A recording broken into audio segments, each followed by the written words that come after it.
Hello, friend? Today's I'm gonna narrate a real horror incident. I got into Uber at an early age, middle school to be exact. My first experience with Uber started when some friends and I had a sleepover at Caitlyn's. Caitlyn lived in a trailer in a rural village. A lot of the houses nearby were large and expensive, not quite mansions but pretty close. We were eating popcorn and watching a movie when Caitlyn mentioned an abandoned home behind her house. She explained that the couple who lived there had a nasty divorce and the house was up for sale as a result. I had an idea to liven up our night. "Why don't we go see it?" I asked. "We've snuck out before. Why not just go over, take a look then come right back?" Caitlyn shrugged. "I don't see why not," she said. Caitlyn distracted the family dog with a treat while the rest of us crept out the back door. It took less than 5 minutes to reach the house. We tried unsuccessfully to pick the lock, but luckily Jessie found an unlocked window. The interior of the house was magnificent. The floors were all marble, and there was an extravagant fireplace in the living room. We began to look around. Each room seemed more luxurious than the last. One of the more notable spaces was a hot tub oddly placed at the landing of the stairs in the front room. After an hour or so of exploring, we headed back to Caitlyn's. Luckily we got back in without waking her parents. Since that night, Uber has been my passion. Caitlyn and I explored many abandoned places together. Oak River School was one of the most insidious yet least known scandals in my hometown. It seemed to be a typical high school. It boasted average academic scores and a great football team. But below the surface, something wasn't right. A record number of graduates from Oak River were diagnosed with cancer, particularly leukemia. Some were diagnosed only a few years after graduation and others not until decades later. The school was abruptly closed and students were sent to temporary sites to continue classes while a new school was quickly rebuilt several miles away from the old one. Eventually the truth came out.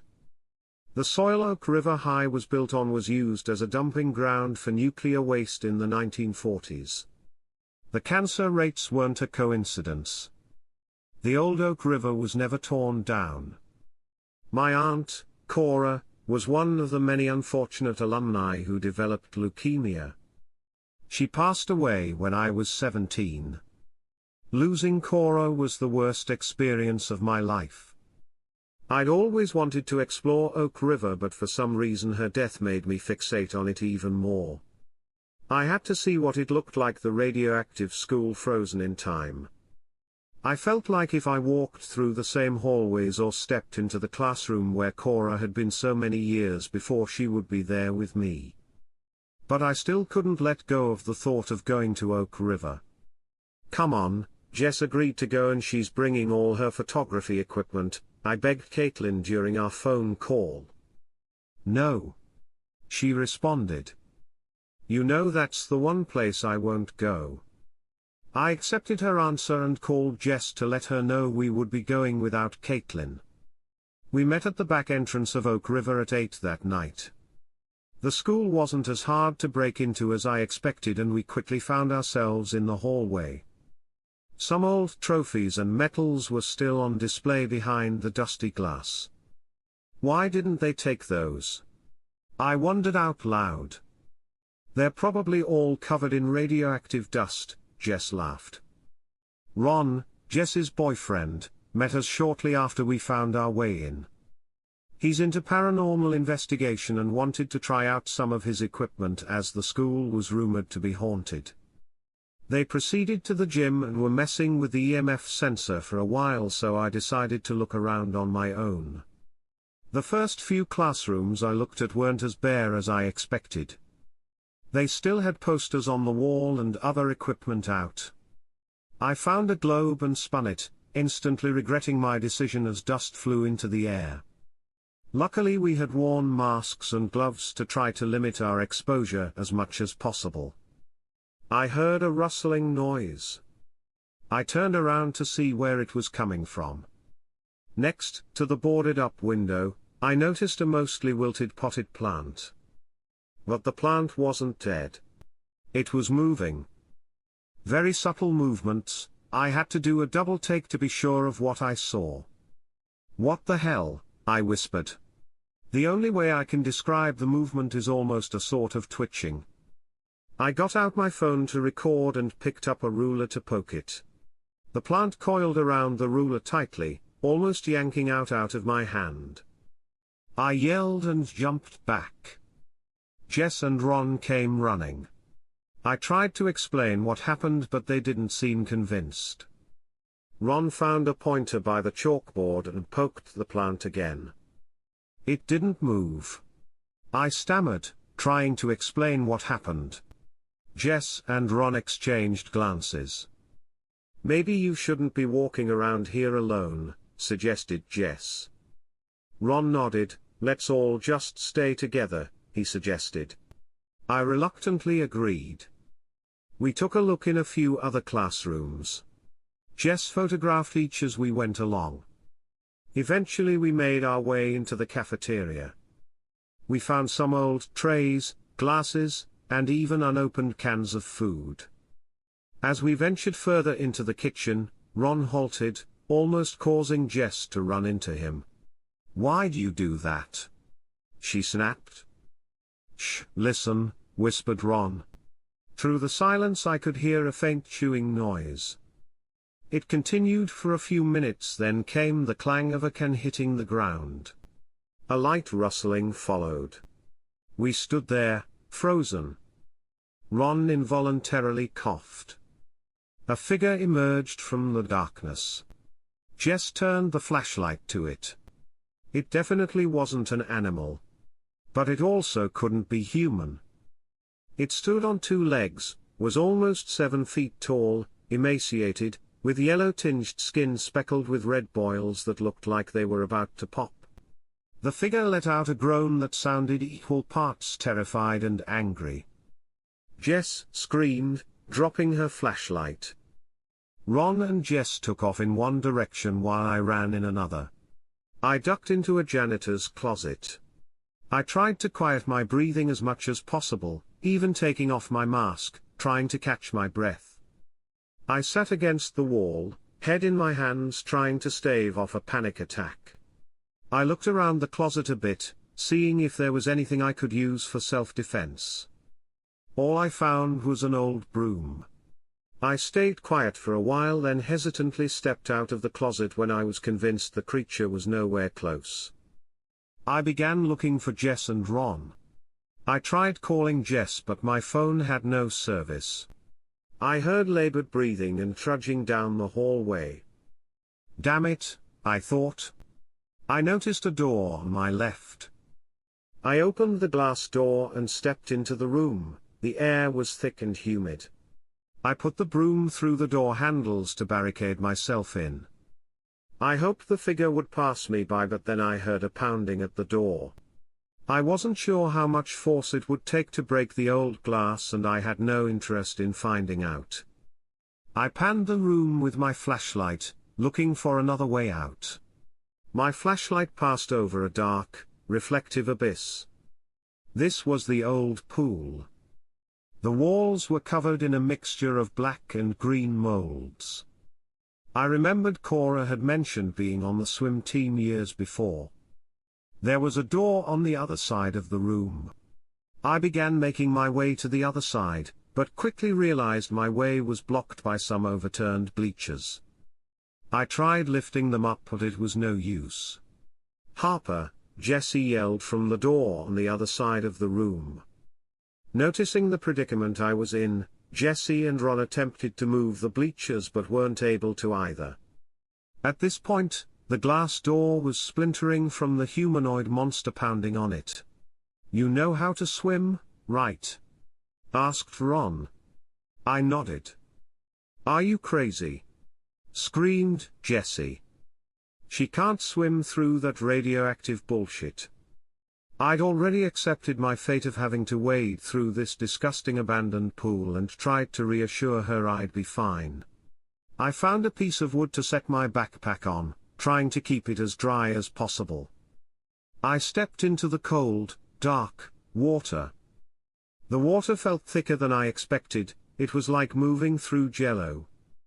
The smell was a repulsive combination of decay and metallic. I swam as fast as possible. I'd almost reached the edge when the water began rippling. My right leg stopped moving. It was caught on something. Jesse and Ron noticed my struggle.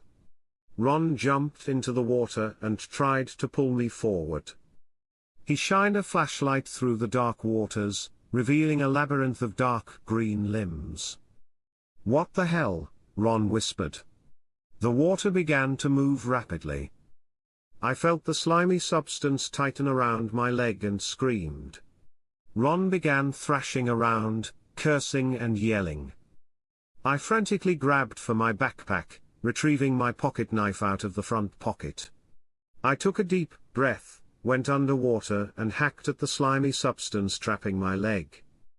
It began to twitch as the grip loosened and I got myself free. Jesse was pulling Ron out of the water on the other side, crying frantically. Something most people don't know about Jessie was that she had an extreme fear of water and couldn't swim.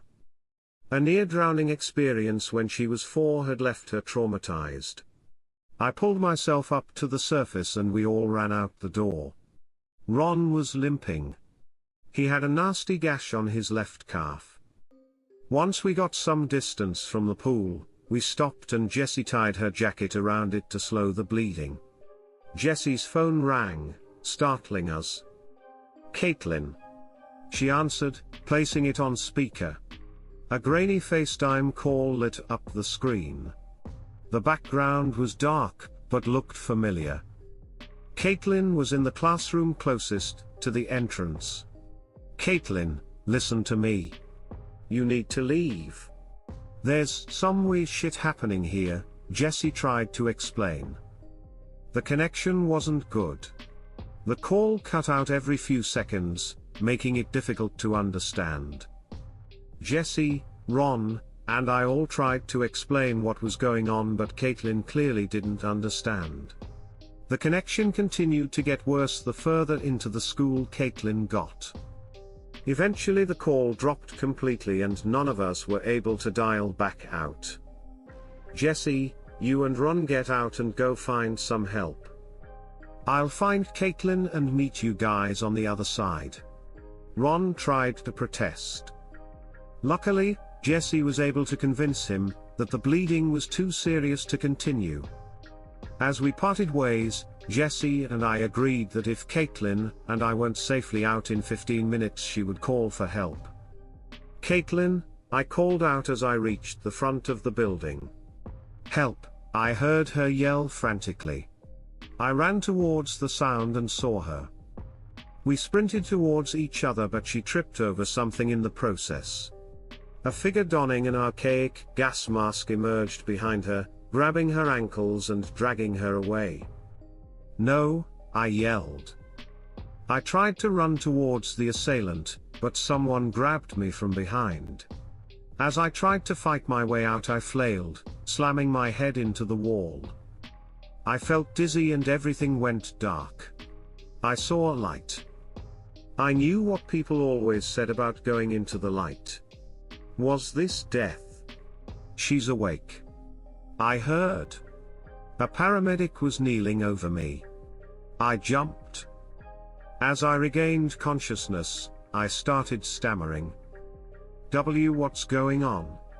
Where's Caitlyn?" The EMT tried to calm me. My mom and Jesse were nearby. My head hurt a lot and my arms and legs were bruised. I was transported to the hospital. That night, the only answer I could get as far as Caitlyn's whereabouts was that they were looking for her. The next day, I was informed by police that Caitlyn's body was found in the school. The stairs had collapsed, crushing her. I tried to tell police about the man in the gas mask, but they clearly didn't believe me. They pretty much nodded, then had a social worker follow up with me with information on trauma counseling. What bothers me the most is I'm not even sure Jess and Ron believe me. Something sinister is still happening in that school. I'm going back. River Oak won't take anyone else from me. Keep yourself and others safe from any type of scary activity. Thanks for watching. Please like, share and subscribe.